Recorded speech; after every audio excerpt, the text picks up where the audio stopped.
Hello there gorgeous gamers and welcome back to Pure Play TV, and we have our review for Valley of the Dead Malnazidos, a zombie shooter that has less brains than your typical walking corpse. Yes, this is one to avoid. Watch on and find out why.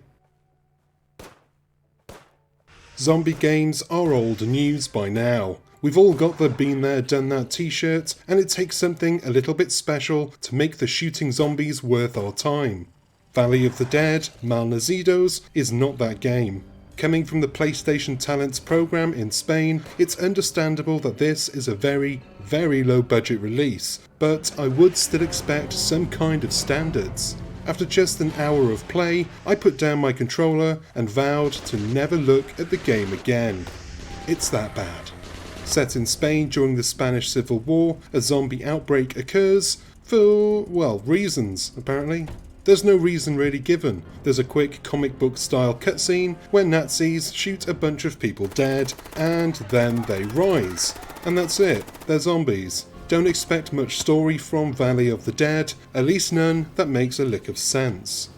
You start the game playing as Jan, or as I like to call him, Spanish Nathan Drake. El Draco, if you will.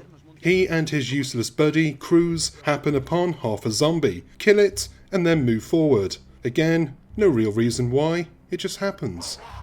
Within the first 5 minutes of Valley of the Dead, I knew it was a dud.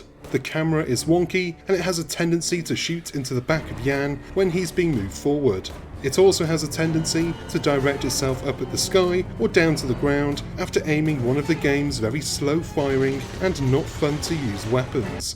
It's annoying, but that's just the start. The zombies are not menacing at all. For one, they barely look like zombies. The only giveaway that they are zombies is that they run like pillocks and they sound like cats getting their tails clamped. Speaking of sound, the audio mix is awful.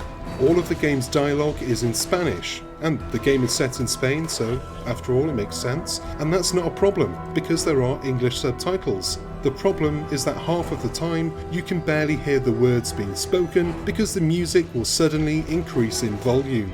It's very jarring and very annoying, though this can be solved by tinkering with the audio settings. Then again, the default audio should be the standard. When was the last time you had to tinker with audio settings in a bloody game? Combat, the core mechanic of the game, is piss poor. Firing guns is slow and inaccurate, and half the time my shots didn't even register, even with the reticule directly over the head of a zombie. Another time, I stood a short distance from a red exploding barrel, and I shot at it, and it refused to blow up. Then I fired a shot at another red barrel that was much further away, and it exploded, with no problem. This is a standard video game trope. Red barrels explode. How could they get it so wrong?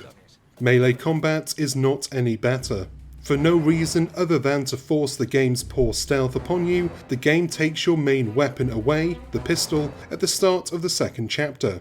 The idea is that you're supposed to sneak past the zombies to your objective. I found it easier to just run through them and kick them to death, though that took more effort than it should. It also didn't help that the zombies would get close and initiate a mini quick time event where you need to press the triangle button at the right time to push the zombie away without taking damage.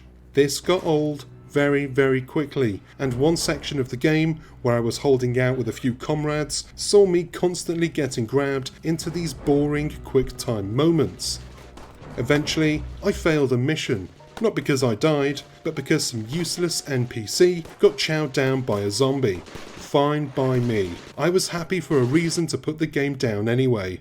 I had a look at the game's chapter select menu to see how many chapters of pain I would have to go through to finish, and, well, the chapters I had completed weren't even numbered correctly.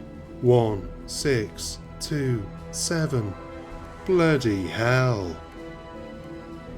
And that is the end of this review. Thank you very much for watching, and I hope you found this video useful. If you did, please do us a favour, like, subscribe, turn on notifications, and maybe drop a comment if you've got something nice to say. I've been Chris, you've been gorgeous, and this game really tested my bloody patience. Until next time, cheers my dears.